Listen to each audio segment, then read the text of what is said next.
Hello, my name is Glenn Clausen, and I am the author of Evansing, Heart of the Irish Kingdom. I write so as to entertain and teach life truths in the course of telling stories. Be sure to stay to the end, and I have a specific action step I will share with you, which will help you move towards a more prosperous life. I'm going to read a portion from chapter 3 of my book, Evansing, Heart of the Irish Kingdom.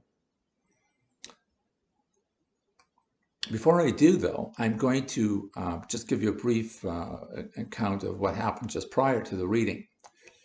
Loyal supporter of King Erith committed suicide because he could not, in good conscience, support the king in the pursuit to unite Ireland. This sudden turn of events was unfortunate. It could be considered by some as a possible murder by the king's men. There were men who thought the king should not brook those who could not give wholehearted support. This was a ticklish matter for the king, as he did not want to be a tyrant over his people. The idea of imposing his kingdom and its allies' will on non-cooperative parts of Ireland challenged his sense of what was right. After much wrestling, he had come to the conclusion the overall good to be gained was sufficient to justify the inevitable loss of life and property. As well, it justified the imposition of the will of a united Ireland where necessary. He had settled it, and he would not revisit it. The whole idea had come to the king in a dream so vivid and so wild in its emotional impact, the king was unable to eat for 3 days. All he did was mull the dream over and over, to the point his family and courtiers became concerned. Much of the kingdom's business was put on hold as some major decisions needed to be made. During this point in time, the king decided he must pursue the dream. He was convinced he had been given a call so massive he had no idea how he would accomplish it. All he knew was he needed to do something about it. When he snapped out of the time of mulling over the dream, it was obvious this was no longer the same king as before the dream. The matters which seemed so important before now seemed inconsequential and even pointless. He now looked at how these decisions would impact the attainment of this dream. He started to discuss this goal with men he knew were like-minded. These were men who thought beyond their personal comfort and yet were not simply ambitious for the sake of personal gain.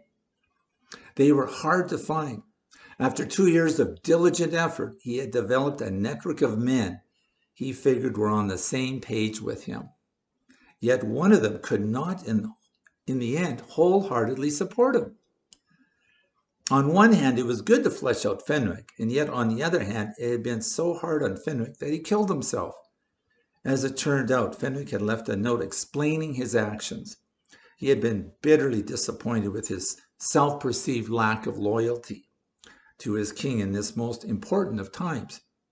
Yet he could not reconcile himself to this grand plan of uniting Ireland.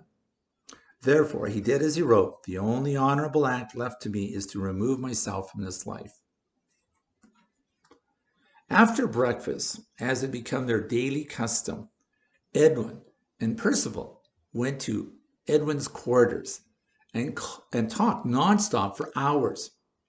It seemed to Edwin he could share anything with Percival and be accepted. As he did so, he felt lighter on the inside. Being a truly noble and excellent man became Edwin's #1 objective. Nothing else seemed to matter. He also had this driving, consuming desire to be an amazing husband for Greer.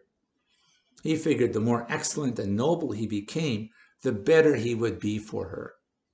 Percival found this most endearing and indeed was determined to help Edwin achieve this objective. Of course, this had been one of the overall objectives in the first place. The king dearly loved his daughter and was not about to entrust her happiness to an oaf who did not know how to be genteel with her. Percival had been married only briefly, as his wife had died in childbirth with their first child. Losing both his wife and child propelled him on a path of cruelty to lash out against the world in revenge. During his 2-year marriage, he came to greatly cherish his wife. It was that experience and the several months of courting which helped Percival to input into Edwin what was needed to help with the process of preparing him for Greer. As well, he had the past 12 years gentling of his personhood and refinement of his faith connection. This gave him a pool to draw upon in order to provide valuable input for Edwin.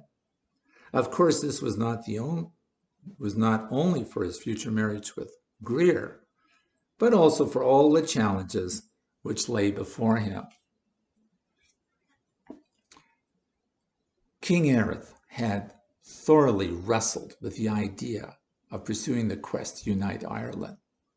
When opposition arose in the form of disagreement and the suicide of a loyal government minister, this posed a serious obstacle. However, Erith had convinced himself of the rightness of the pursuit to unite Ireland, and he would not be deterred from it. In any important pursuit, there will be obstacles. It is important that we keep our eye on the prize, and if convinced of its rightness, we must refuse to quit.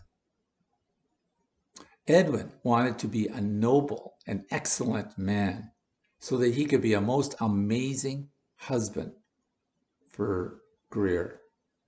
He knew that Percival could help him by mentoring him in this pursuit.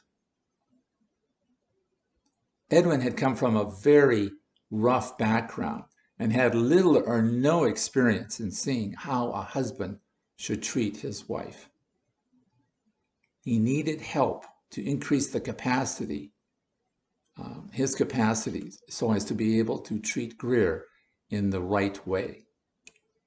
Now I have that blessing, that specific action step that I wanted to speak over you.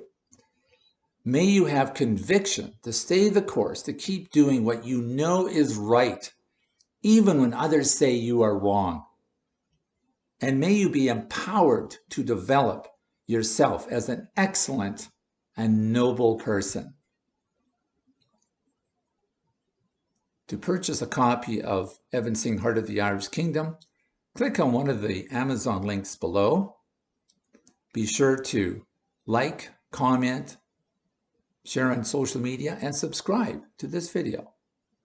Until next time.